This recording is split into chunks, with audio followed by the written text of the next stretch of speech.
แมนเชสเตอร์ซิตี้และแมนเชสเตอร์ยูไนเต็ดติดต่อสู้กันป่วยคึก FA คัพขั้นตอนไฟในเฮียมกันกอกสู้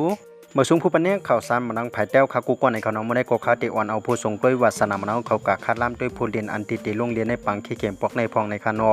จุก้าวข้าไปกัดทอมจ้อมกันในโกเขาฝากในไกลในเชยก็ฝากติดตามบันดังช่อง YouTube ข่าวสารมานังภายแต้วคาพองในคานอปยาวขามาด้วยจ้อมกันค่ะในศึกปืน FA คัพแมนซิตี้และแมนยูในไปยามยากัน4ปอกในขั้นตอนไฟในเฮียมกันกอกสู้ปอกในก็เป็นปอกอันตั้งสุดกวยในคานอสองจุ่มในก็เป็นเมืองเดียวกันในคานออันมีชื่อว่าแมนเชสเตอร์ดาพีในนั่นคาอก้วยกับปังขี้เข่งขั้นตอนไฟในเฮียมกันกอกสู้ในก็ตีใจเปลี่ยนว่างกลางในคานออันมีชื่อว่าว่างเวมเปลี่ในนั่นคาอ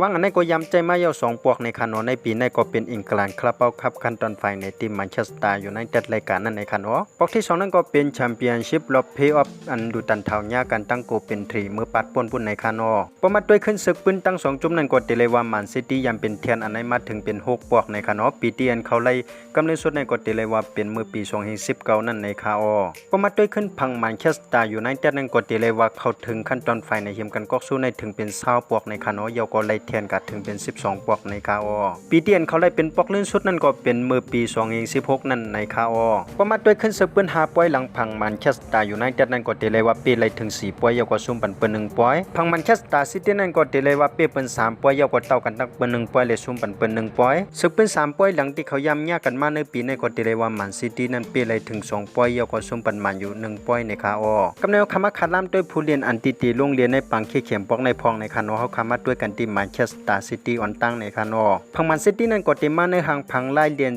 3-2-4-1อันย้ำใจมาอยู่ตาเสียนั่นในคานอรวยเจ้ากู้นั้นก็เตเป็นเอเดอร์สันแถวหลัง3ก็นั้นก็เตมีตั้งไขวอกาอากันจีเลตั้งนาธานอาเกในคานอรวยลูปินติอานั้นก็ตึกมีลงบาดเจ็บไว้อยู่ในคานอแถวกลางแทง2ก็นั้นก็เตมีแทงตั้งจอนสโตนและตั้งรูตรีฮันนันเต็ดแถวกลางตกขึ้นบางนั่งแทง4ก็นั้นก็เตมีแทงตั้งปนันโตเซวาเควินติปลายเยาวก็กุนดุการและตั้งจักกิลิกแถวหน้าผู้สร้างก็นั้นก็เตเป็นตั้งลิงฮาลานในคาอตุแต้มมันเจ้าหนังมาเลตฟิลโฟเดนในตั้งอาวาเลตเขาจะในก็พอมดในคานอกำแนวคาคามาด้วยพังแมนเชสเตอร์ยูไนเต็ดกันพองในคานอพังแมนเชสเตอร์ยูไนเต็ดนั้นก็เตมาในห่างพังไล่เลียน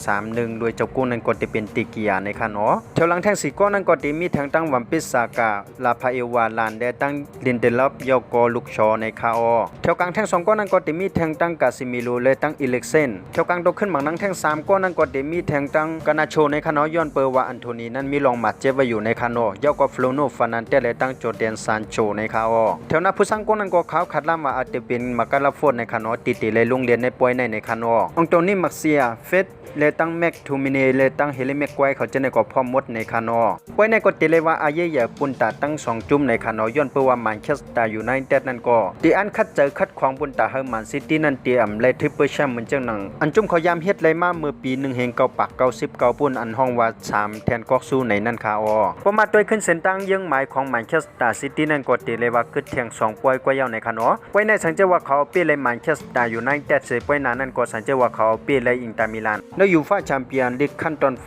ในเฮียมกันกอกสู้จุ่มเขาก็ได้กลายเป็นศึกปืนอันใหม่ในพรีเมียร์ลีกขึ้นมากำเดียวในคาออคาตั้งเส้นทั้งหมดก็มีเจ้าหนังในคานอเส้นตั้ง3แทนกอกสู้ของแมนเชสเตอร์ซิตี้ที่เป็นการไล่อยู่5แมนเชสเตอร์ยูไนเต็ดเจ้าของศึกปืนเก่าก็จะเป็นข้อตอบในปังขี้เข็มปอกในคานอคาตั้งเส้นทั้งหมดก็มีเจ้าหนังในคานอสังเจว่าผู้ส่งด้วยวัสนามานังเขาเก็บด้วยส่งด้วยลองข่าวซ้ำมานังภายใต้ในก็อย่าลืมในไลน์นึกแชร์ยกก็ฝากติดตามบันตั้งช่อง YouTube ข่าวซ้ำมานังภายใต้ข่าวพองในคานอกำเนิดส่วนในก็ข่าวย้อนสู่ปันให้ผู้ปันแห่งข่าวซ้ำมานังภายใต้ข่าวอยู่เลยมีเงินทางดีกึกปืนกันกูก็กูควรเสกำข่าวซ้ำมานังภายใต้ไม่ทรงค่า